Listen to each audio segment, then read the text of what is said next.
You're listening to the Talking Headways podcast network.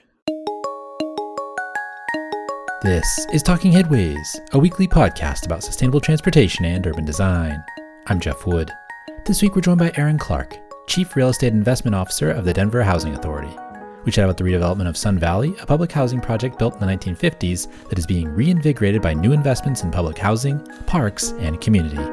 Stay with us. Today's podcast was produced in partnership with Impact, formerly Railvolution. For a deeper dive on livability issues, visit impactmobility.org, mpactmobility.org. Today's podcast is brought to you by our super generous Patreon supporters. Thanks infinitely to all the transit planners, bus drivers, advocates, and friends that support the show. To join this merry gang of zoning misfits and transit lovers, go to patreon.com/theoverheadwire.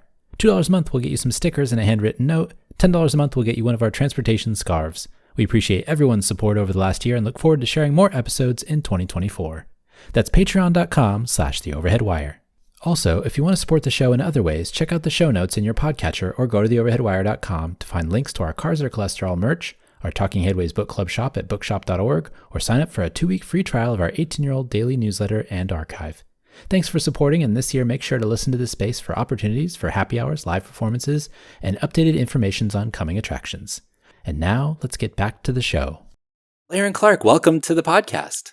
Thank you so much. Well, thanks for joining us. Before we get started, can you tell us a little bit about yourself?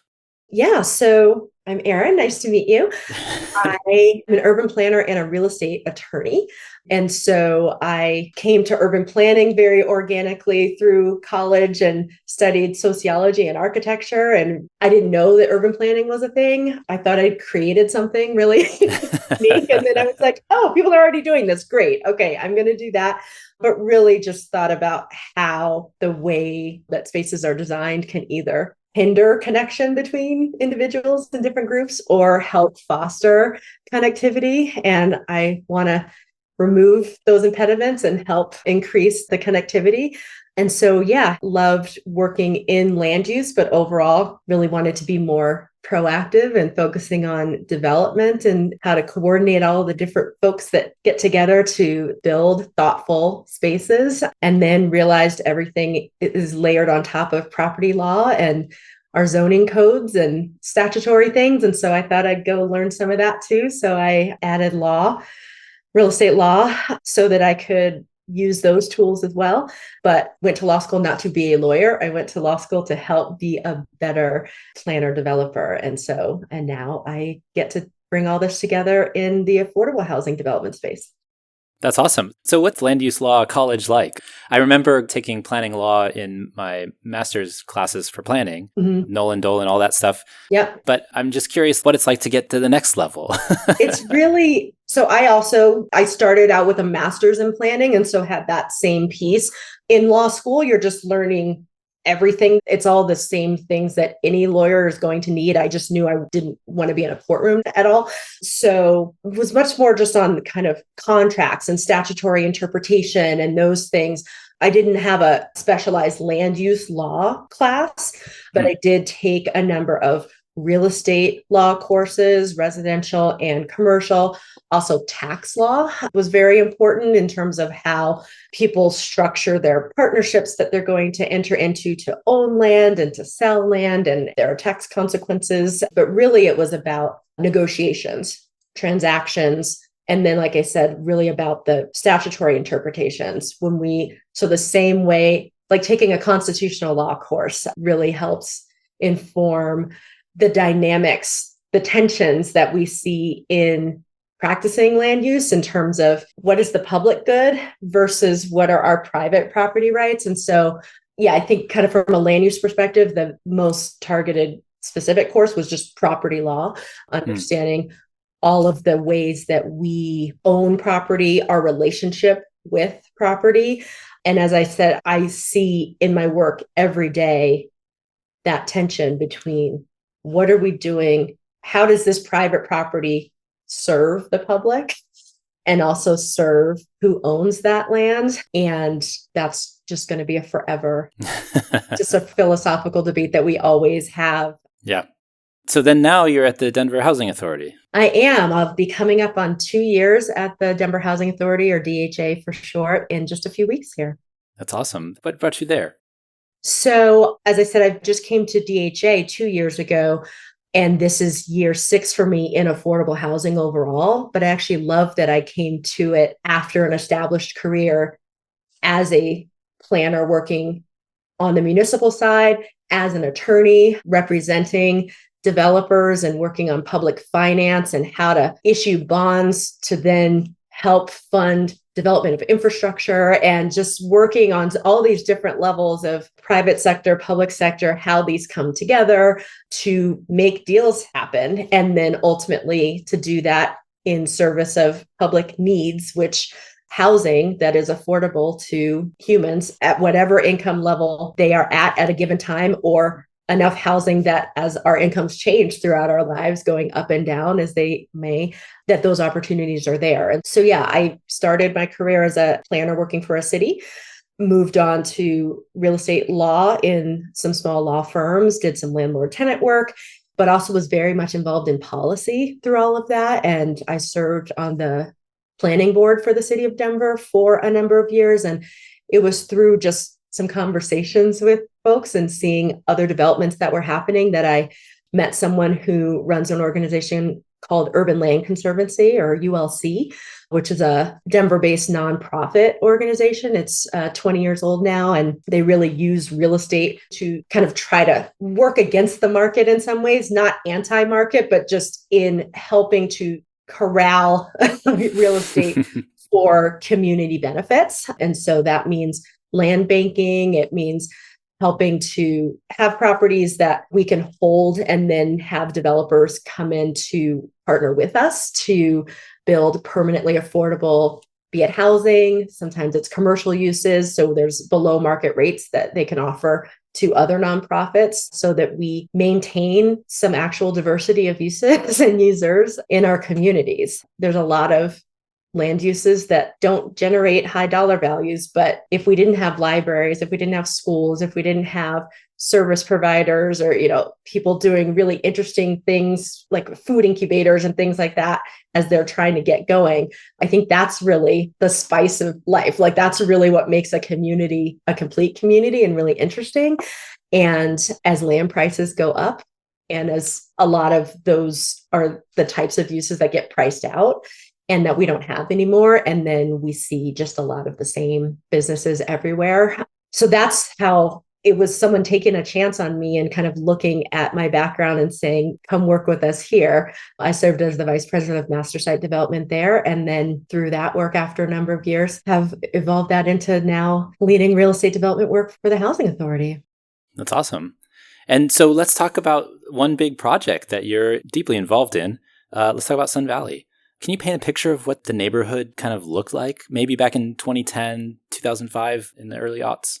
So it's interesting. I'm a Denver native. And of course, I've only been at DHA for the past 2 years. So I can't speak to exactly what was happening 10 years ago in Sun Valley, but I can share that having grown up in Denver, and then I lived elsewhere in the country for about 16 years, I moved back to Denver in 2013. And I took to riding my bike, and I was riding along the South Platte River, which goes right through downtown Denver. People in other parts of the country would not consider this really a river. I mean, it's a small body of water.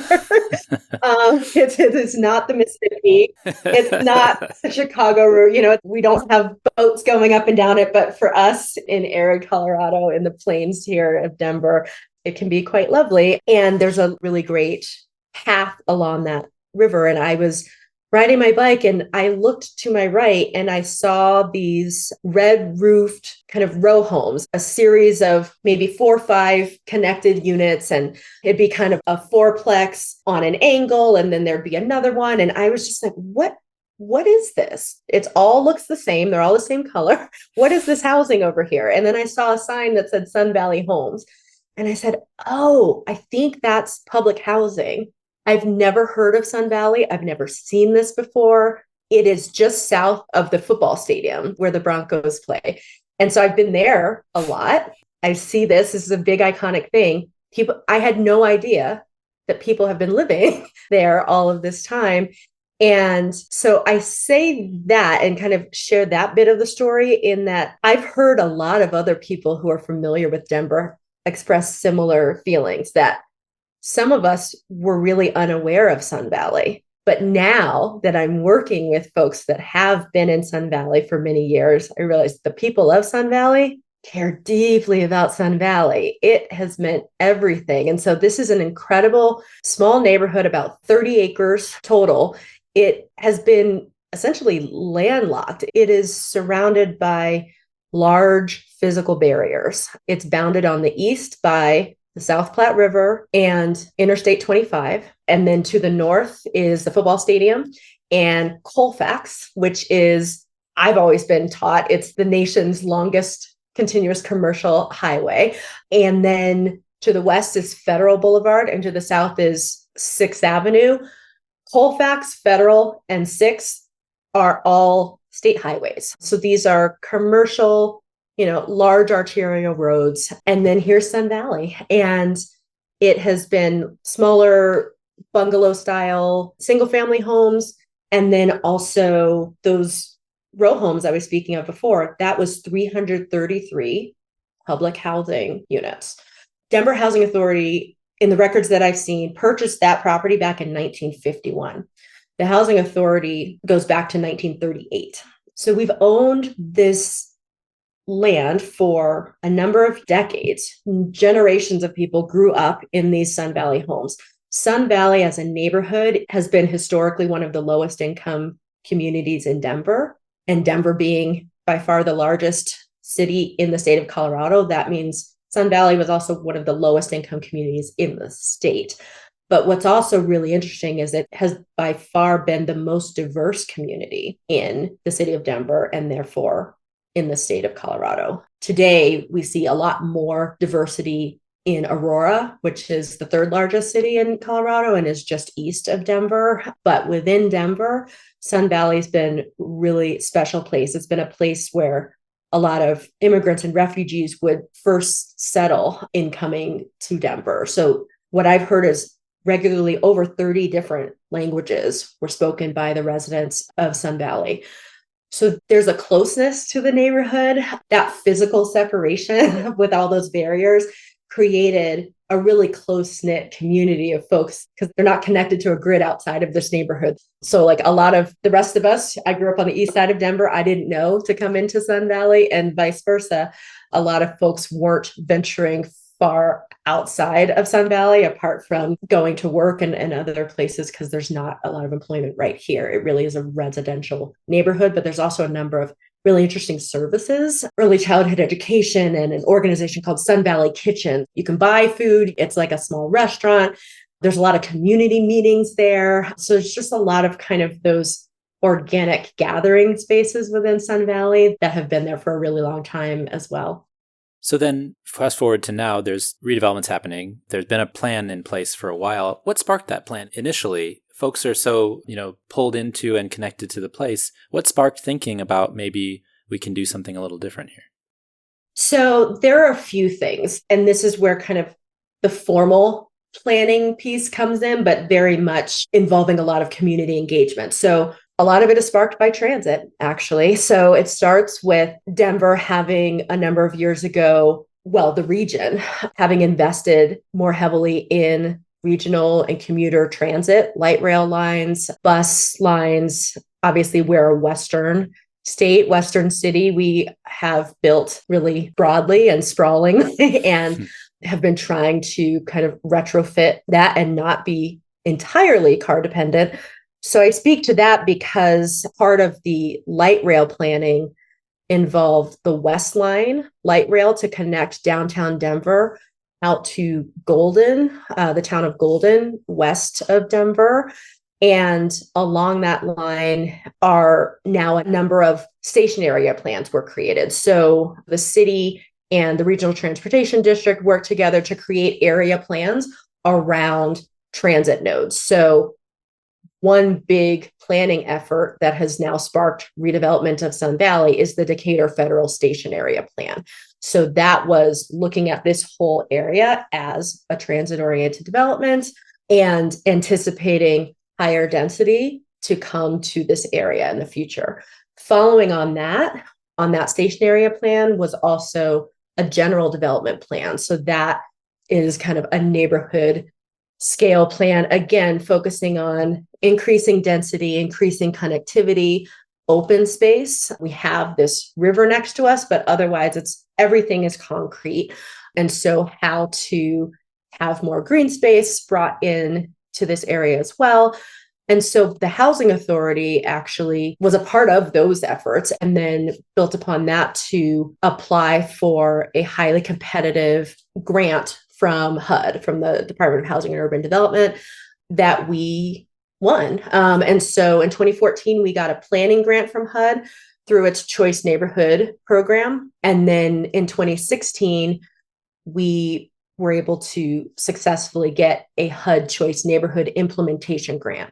So that's $30 million from HUD to make Sun Valley a HUD Choice neighborhood. And the Choice Neighborhoods program is part of a long history across housing authorities. Again, we've been here since 1938. I believe the federal law for housing authorities dates to 1937. We're all shifting, though, now from just public subsidy in housing and building those traditional projects that we've all known about, giant high rises or row homes. And what really, as we look back at it now, was concentrating poverty, was warehousing human beings rather than really looking at overall context and quality of life and a mix of uses and a mix of incomes. The Choice Neighborhood program through HUD is intended to do just that, to deconcentrate poverty, to provide for a mix of incomes, and to really look across a neighborhood and say, how can we redevelop this in a really thoughtful way, not only in having, so we have a mix of building types, a mix of uses, residential, commercial, community serving uses. And so with that, we built a redevelopment plan, a transformation plan that aligns with that earlier Decatur Federal Station Area Plan and also that general development plan. So the Sun Valley Transformation Plan is what DHA has now been building to since we got that grant in 2016. So the overall redevelopment has us going from those original 333 public housing units on curvilinear streets that roads to nowhere, essentially, and kind of made even more insular the public housing within the broader insularity of Sun Valley as a neighborhood. And we're going from those 333 units to over 950 new apartments that we are responsible for building. It's 7 buildings. 6 of them are formally a part of the HUD grant, and we've added a 7th building. And then we also have other land that we're selling to market rate developers. So we have a mix of incomes in our buildings, but then also there'd be greater diversity of incomes served in this neighborhood because there are some other parties that are going to be building on some of our land as well. So when all is said and done, DHA will have leveraged our dollars and our land to result in over 2,000 new housing units in this area. That's a lot of housing. Yeah. Especially considering there was only 333 before. Yeah. Well, then how was the community involved? Like, what did they ask for during the process?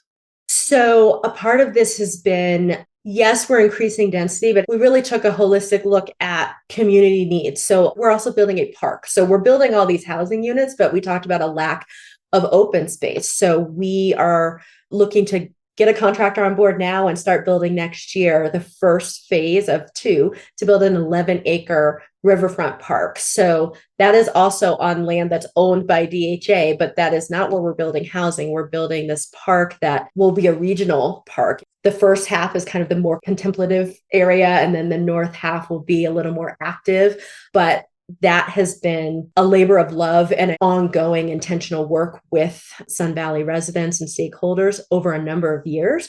So there will be a civic plaza, dog parks, just areas to walk, a lot of color, really thinking about all of the different cultures that have been represented in Sun Valley and how to have that reflected in this park and have it be a place that is welcoming to all. And while it is along a regional trail, and so we anticipate folks from outside of Sun Valley also using this park, our focus is how can this be a benefit to the residents of Sun Valley, those who have always called Sun Valley home and have been temporarily relocated and are invited to move back now that we have the new buildings up. And then also all the new people that will be living there as well, because as we noted, there's going to be a lot more housing than there was previously.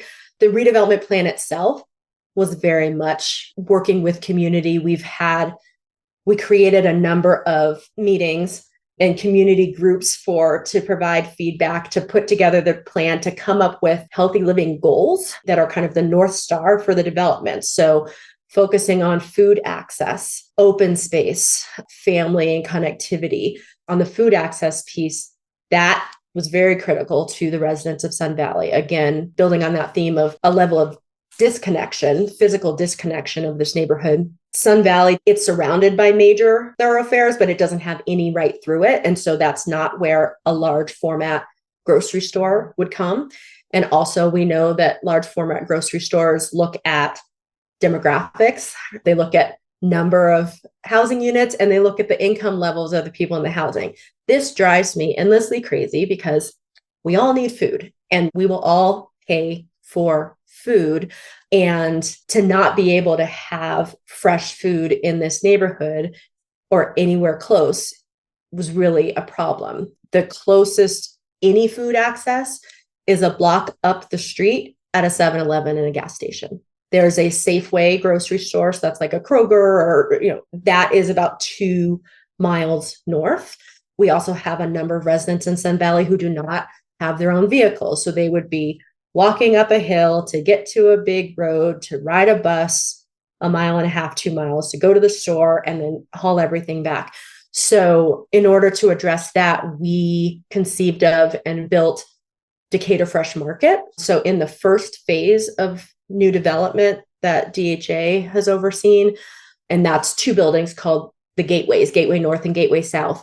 On the ground floor of Gateway South is the Decatur Fresh Market. So it's a small format store, but it is so heartwarming. Every time I go in there, it just makes me so happy. Everybody knows the manager, Rick. He's amazing. He's so smiley and wonderful and cares so much. And there are Sun Valley residents who work there, and they actually ask Sun Valley residents what they want and need to have in the store. So, there's a lot of people coming from all over the world who have different food cultures and things that they would stock regularly. And they would often have to travel to Aurora, to somewhere farther east on buses, to go to a specialty African store or an Asian market or what have you. And so there's some of those kind of core things that they may be cooking with that we're able to stock at the Decatur Fresh Market. There's a small coffee shop there, high quality coffee for like $1 or $2. So definitely is better than what you get anywhere else. And then we also have fresh produce there. We also built through the redevelopment a grow garden. So there are a few community gardens in Sun Valley, and one of them is a larger new one that we helped to build. And DHA has partnered with Denver Botanic Gardens to oversee that garden. And so we're able to harvest from the local garden, have a farmer's market, in the neighborhood, and also source some of the produce that gets sold at the Decatur Fresh Market from the local garden. That's awesome. It sounds like a lot of infusion of health principles and kind of the social determinants of health overall, thinking about what the neighborhood was before and how it was cut off, and then connecting it to these services and food and everything that's needed to create thriving community. That's exactly right. And it's actually interesting. The river alone, just kind of zooming out to Denver more broadly, we have had the South Platte River. Again, I grew up in Denver. I didn't really realize it was there.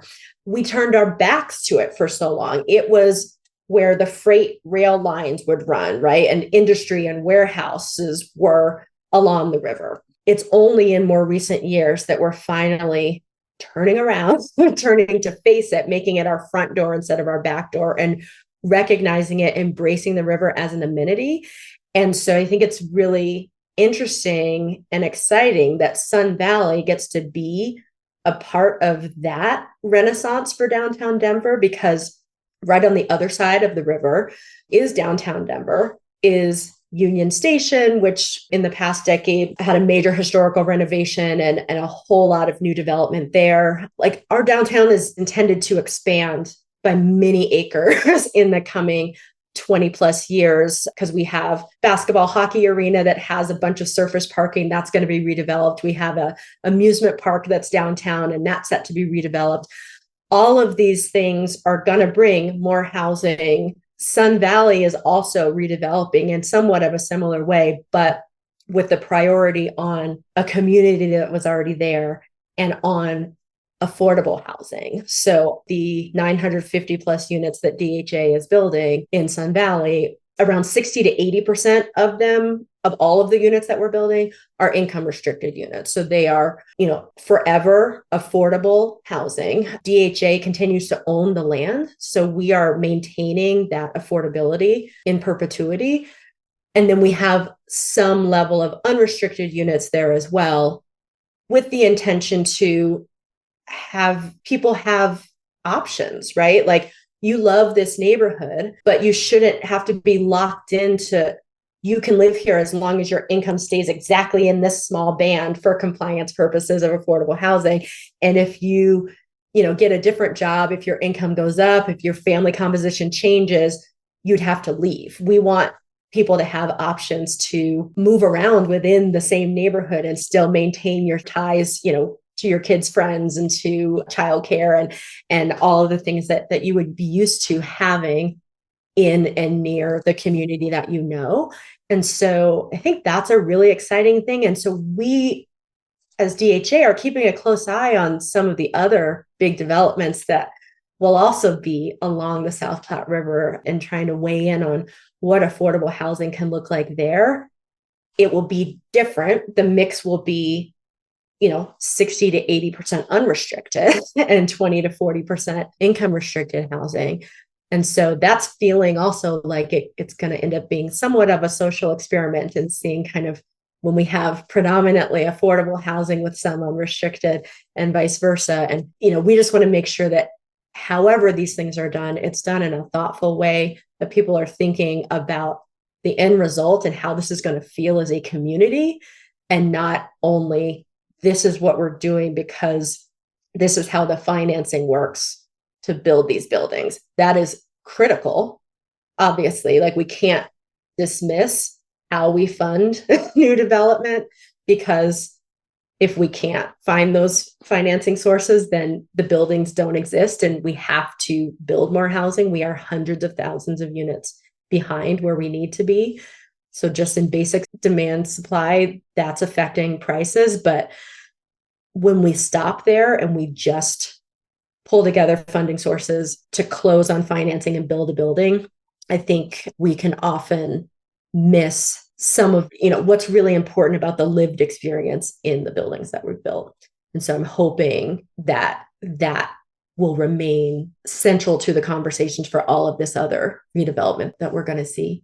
Yeah, and it's really interesting because, before, when you look at the rail lines and the projects and the fast track system overall, you see, one line goes directly into downtown Denver, and then one line kind of skirts the edge and goes around towards Union Station. Mm-hmm. But the interesting part about this project, and then also the other ones that you mentioned, Elitch Gardens and the redevelopment of the parking lots you're talking about there, and then also the stadium parking lots as well, that's near Broncos Stadium.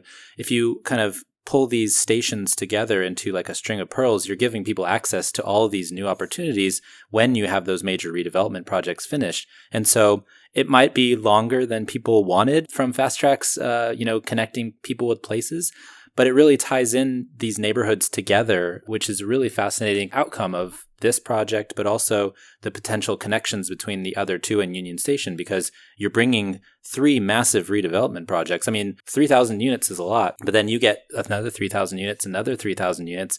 You get into 10,000, maybe 15,000 units in the future. That's a real big connection for the communities that exist in Sun Valley to connect with these other communities that are going to be popping up as well as downtown and other job opportunities and things like that. So it really is this amazing thing that's been planned forever, hopefully coming to fruition.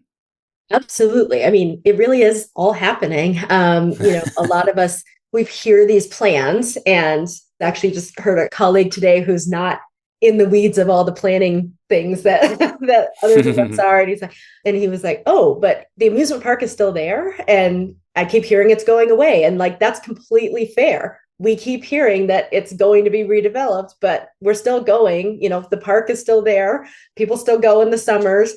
It's not leaving right now, but the plans are being worked on and the zoning being put in place and all of these different things so that when they are ready, it will be an opportunity to, again, it's extending downtown. There's Spear Boulevard as a large road that divides where the central business district is, and then these areas right next to the river. The idea is that downtown will be extending to the across Spear and to these areas. And then we at Sun Valley are on the other side of the river from those areas. And so how can we, in the future have some additional connections across the river as well to help knit all of this together? It's an opportunity to stitch some things back that were historically intentionally segregated land use wise, as happened in every city in the US when we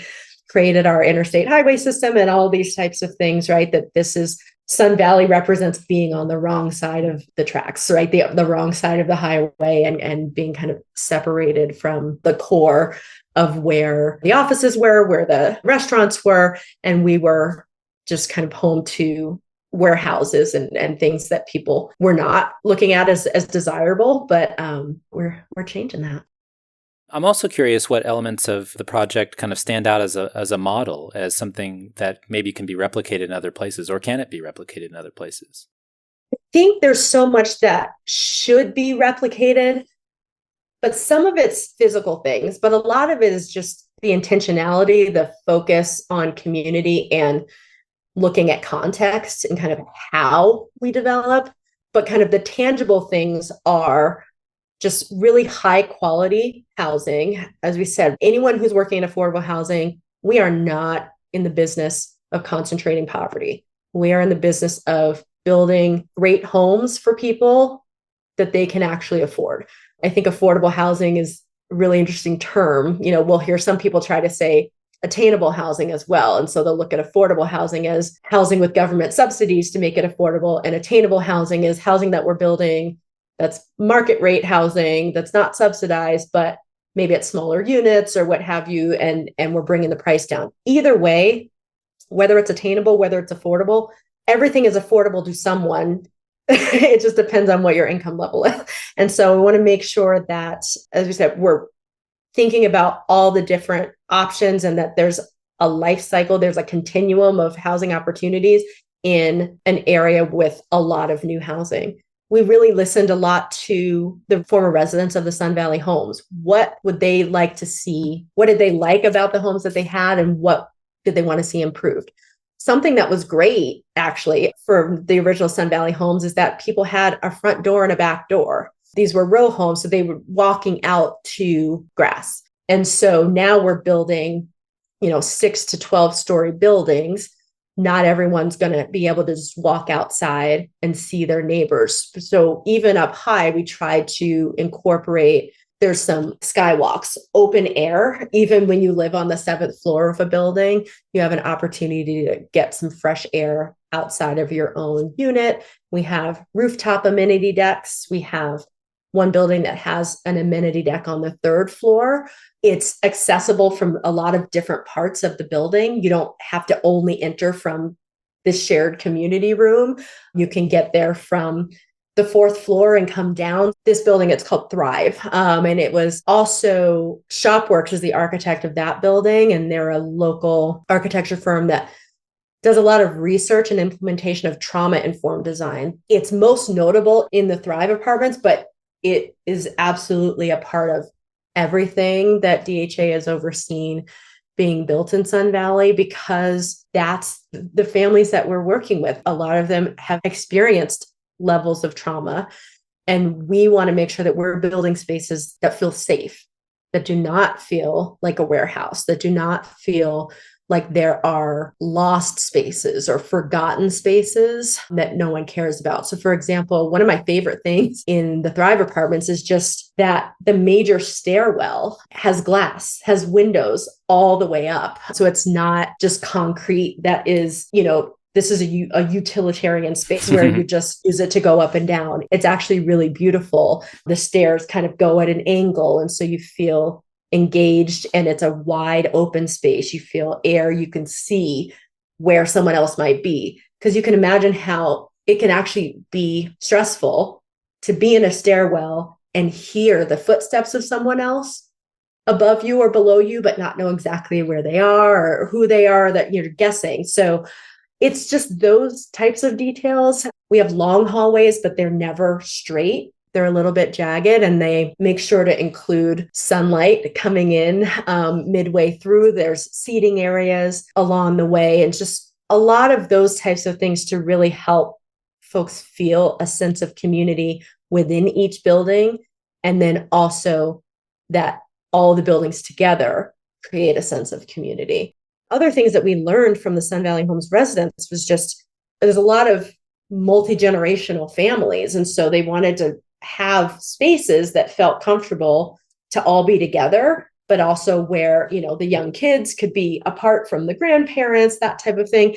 And also, as we noted earlier, so many folks coming from other parts of the world that have really strong food cultures and family gathering. And so all of the new housing really focused so much on kitchens and common areas and making sure that there's a lot of counter space, a lot more storage space in the kitchens, cabinet areas, but then also these laundry rooms in these buildings. Well, that's another thing. We made sure to have in-unit laundry facilities. Everyone has a stackable washer dryer, and a lot of the laundry rooms in these apartments are rooms. Like they're large areas that also could serve as a pantry or other space for storage. And so it's those types of things that were really missing from the public housing that we had before, and that have been incorporated into the new housing. And it's important to note that this redevelopment, I think what's really critical and what we hope is a model for the large redevelopments along the South Platte River that we talked about before, are that we can invest in neighborhoods and we can bring new investment to areas. Obviously, we'll just be replacing surface parking lots for some of these areas and not existing homes. But that does not have to mean displacement. So it's like we can invest, we can replace the housing stock without replacing the sense of neighborhood, the sense of community. How do we capture that and build on it? That's what we've really sought to do in Sun Valley. I mean, I wanted to ask you too about how you kept residents, right? Like, what was the process like for keeping residents? Yeah, so all of the households that were in the original Sun Valley homes have a legal right to return. They have the first right on the new housing that's built. So that was a major community effort as well, is that we're doing this redevelopment. That is going to mean we are relocating people from their homes, right, over time. And we demolished those original public housing units in phases over a few years. So the last of those came down around May of 2022. We had opened the first phase of new housing in 2021. So all of the Denver Housing Authority residents that lived there before, we helped them relocate to other DHA-owned properties. And then as the new units come back online, we've maintained relationships, communication with those former residents, made sure to keep them engaged in the redevelopment process and knowing what's happening. And so again, they're the ones who get first pick basically to return to Sun Valley.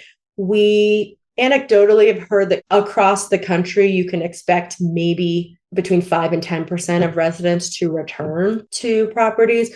Our numbers, I don't know exactly what they are at this point, but they're definitely well above that by many multiples. And that's been really exciting for us. We wanted to be over 50% have people returning to Sun Valley. I think it's interesting when they come back that the sense of community that they built before stays. And ultimately, that's a really tough thing to pull off, because even if it's 50%, there's 50% of folks that aren't returning as well. And if it's 10% other places, that kind of makes it so that you're basically, replacing the folks that were there with new folks. And they have different experiences and different connections, and they don't have that ability to kind of call back to maybe like a 5-year period ago where they met the neighbor across the hall and decided they were going to go over for game night or something like that, whatever it was. I'm wondering how that community gets kept, especially when people have to leave and then come back and, trying to reform some of those bonds. I think that is really critical, and it's completely fair. And we can't pretend that everything will come back exactly as it was before. In all of the 7 buildings that DHA has built, all 333 of those original townhomes have been replaced on a 1-for-1 basis. So where people had a 5-bedroom unit before, we've built 5-bedroom units into the new buildings. But with that being said, life is messy, life changes. So there could be a family that was in a 5-bedroom before. Now they've been living somewhere else for a few years. That's not to say that they're a 5-person family now. People have more kids, or their kids were older and they've moved out, or, people have gotten married, people have gotten divorced. Like, families change, household composition changes. And so that's been really interesting as well, to try to see what has changed in the interim. Do they want to come back? How are they coming back? What is the type of housing that suits them now? What we really love in a lot of these communities that we redevelop as a housing authority is when multiple members of a family will live in different units in different buildings, within a few blocks of each other. So that's a form of connection that's really exciting and great to hold on to. But absolutely, our goal is to have built on what has historically made Sun Valley unique. It is that international flavor. It is that, people really relying on each other, being able to access one another, feeling safe to walk around and get to know each other's families, each other's kids, but making room for more people. But we think if we're intentional about this is what Sun Valley is about, that the new people coming will be excited to join that and add to it, versus just coming in and changing it, just whole cloth, being like, I'm showing up with whatever I came with and it's totally different and I don't care what happened here before. There's so many people who just care so much about what Sun Valley was and is and will continue to be. What we are trying to do is foster those spaces where those organic relationships can continue and can grow. And so, that is the park, that is community spaces within buildings, that is playground areas. We actually have play structures within some of the new buildings that were selected by the kids of Sun Valley. Like, they voted. They actually went to a little ballot and decided if they wanted a fox or a dinosaur, and they picked this fox, and we had that custom made and brought in. So it's local art. It's the fact that children of the neighborhood are the ones who have designed the unit numbers. Like, every apartment has art from a child that is the background for, unit 202 or whatever you have there. So some of it is just trying to kind of keep a lot of those more personalized elements there, and people feeling that they've actually tangibly contributed to these new buildings, so that there's more of a level of buy-in and support and excitement about what's new, because redevelopment means change. Change is scary. That is true for all human beings. Like, change leads to fear. It's like, wait, am I going to like this? I can't picture it. What is that going to be? How's that going to feel different? It takes us out of our comfort zones.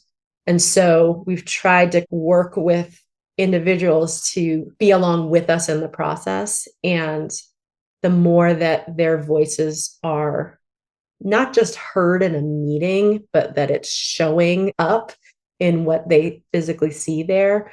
We can't just make promises or talk about what we think people might want to see there. We have to go back to them and say, okay, this is what we heard. This is how it's showing up. And then say, does this feel responsive? We have to keep the conversation going. There's been so many good things about the project. I'm wondering if there's anything that you'd do differently if you had another opportunity.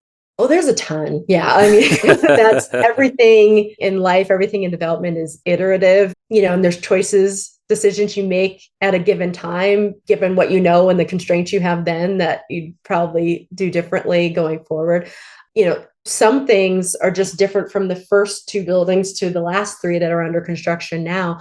I think we can always communicate even more with folks. We also, just physically, we've seen that as wonderful an idea as it's been to have open areas in these new buildings to harken back to the front door and back doors that people had in the original Sun Valley Homes units. It's been a maintenance challenge. Like that's where we get snow sometimes. So there's the idea of fostering community. And then it's like, well, it's not actually getting people out and able to play and spend time with one another. And so we try to really look at those types of things and how can we have even better spaces going forward. I think one thing that's unfortunate, but it's just a reality, is that we've had to build all the buildings before the park. It would be ideal to have at least a portion of the park already open instead of building housing and rerouting roads and promising this open space to come. Because parks are, for planning geeks. So it's the lungs of it's the place you get to breathe. So that's very unfortunate reality of all of this, is that we're building this beautiful new housing and people live there, and that's great, but it's also still a construction site. As I said, we've been creating brand new roads where there weren't any because they didn't connect before. And so we've reintroduced a street grid, and that meant not just new streets and sidewalks, but all of the storm water, water lines, electrical lines that run underneath it.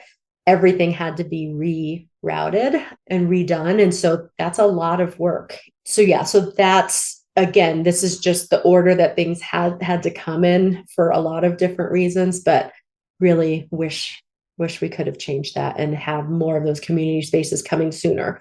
But the great thing is having that Decatur Fresh Market. That has been a really amazing community gathering space while all of the other kind of upheaval of construction has been happening. I've got two more questions for you. There's been a lot of talk at the Colorado legislature about tying together expanded transit funding and prodding cities to improve the housing shortage. Is there something the state could do to facilitate more of these types of projects like Sun Valley through that process? I think absolutely. I'm actually a really strong proponent of more thinking about land use and housing and these types of needs as matters of statewide concern and that require that higher order thinking, regional cooperation, and really tying these things together. Housing is core to how we organize ourselves as individuals and as a society, and it's necessarily tied to so many other things. Where can the housing go that is proximate to where educational opportunities are, where job opportunities are, where I'm getting my food, where I can access healthcare? Like, this is all important, and it can't be determined solely on a city by city or county by county basis, because those are just random political lines that we drew on a map, but that's not how individuals live their lives. And we see so much more frequently now people's housing decisions driven by really just by affordability, and they're having to move farther and farther out and not even necessarily where they want to be or where it makes sense for where other parts of their lives are, but this is what makes sense that I can actually afford. And I think the more that we look at housing as core to everything else, I've also taken to my mantra in the last few years has been that everyone's in the housing business. If you were working in education before, you care now about housing. If you are trying to deal with healthcare, you have to help us solve housing, because, as you know, you used that term earlier in this podcast, the social determinants of health. Like, if we do not have stable housing options, people can't go to school consistently. They can't learn when they're there. They can't get food. they're going to be more stressed, their health outcomes are going to go down. All of these things are interconnected, and we have to plan for them that way. So when you speak specifically about housing and transportation and transit, I think those absolutely have to go together. I actually was recently, just last week, part of a regional transportation committee. So it's the Denver metropolitan region, and they are conducting a regional housing assessment, which is great to know that a group that's focused on regional planning and specifically on transportation funding is digging into housing themselves. But specifically, when we talk about what makes housing affordable, we are really locked into here's how much you pay in rent or here's how much you pay for your mortgage.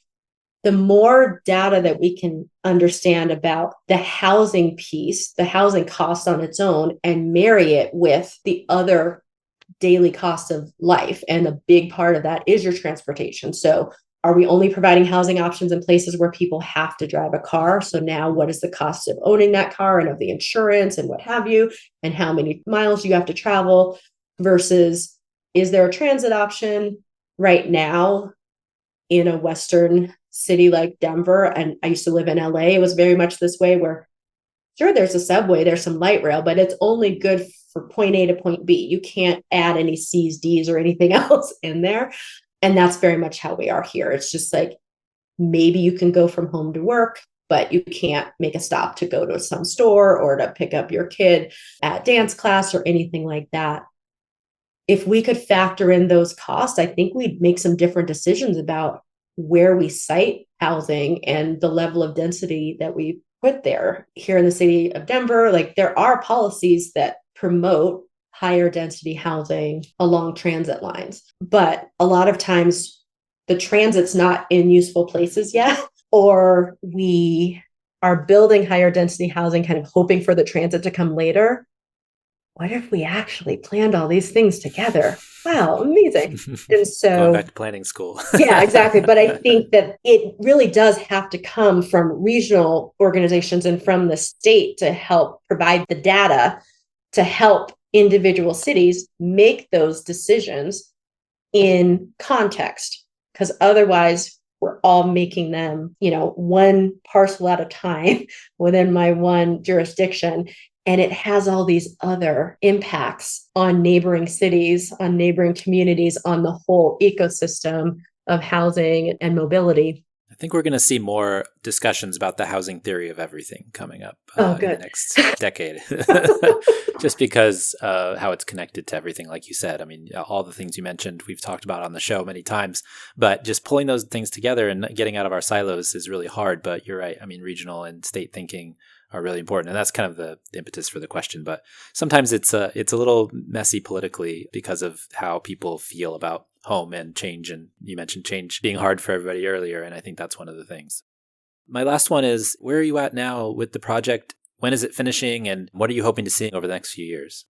So Sun Valley is about to hit a really important milestone. The last 3 of the 7 buildings that DHA has self-developed are under construction now. So in 2025, just a few months apart, we'll be opening these 3 buildings and delivering 514 new housing units into the market in just a 2-block area. So we are working hard right now to prepare for that, knowing that that's a lot of units to bring online at once. And we want to make sure that lease up is successful and that a lot of new households, new and returning households will be able to call that home.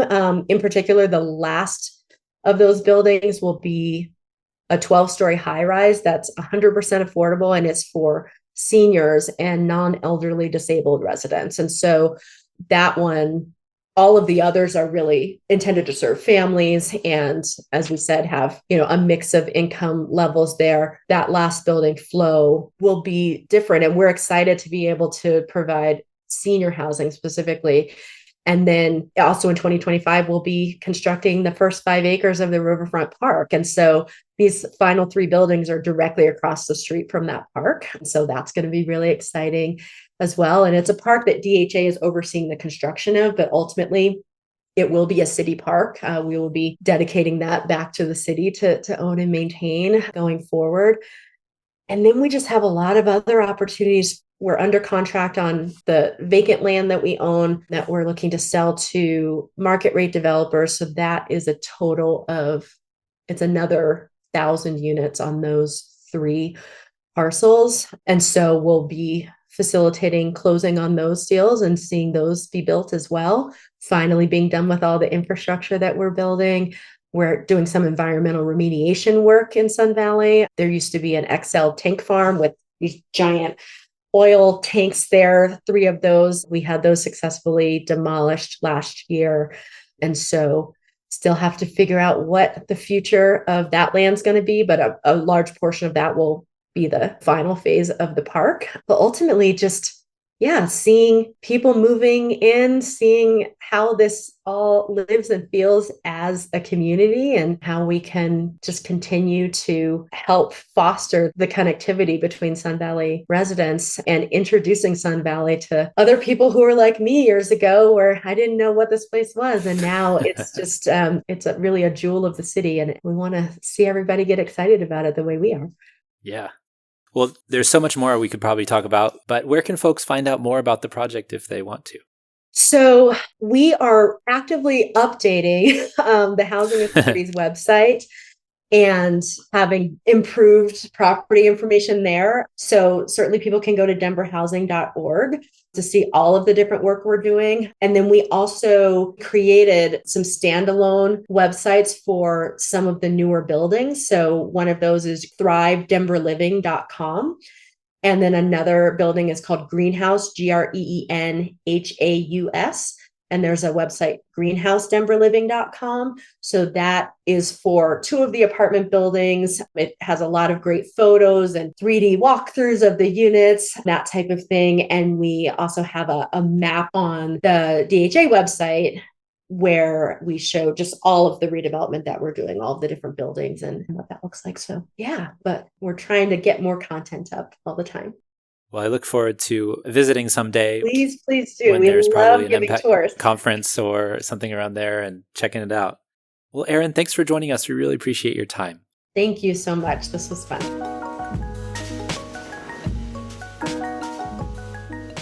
Thanks for joining us. The Talking Headways podcast is a project of The Overhead Wire and appears first at Streetsblog USA.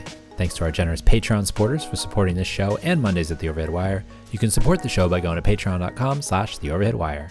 Sign up for our 18-year-old daily newsletter by visiting theoverheadwire.com or check the show notes for other cool merch and opportunities to connect. Follow along using your podcatcher of choice, but if you can't find it there, you can always find the show at its original home, usa.streetsblog.org. We'll see you next time at Talking Headways.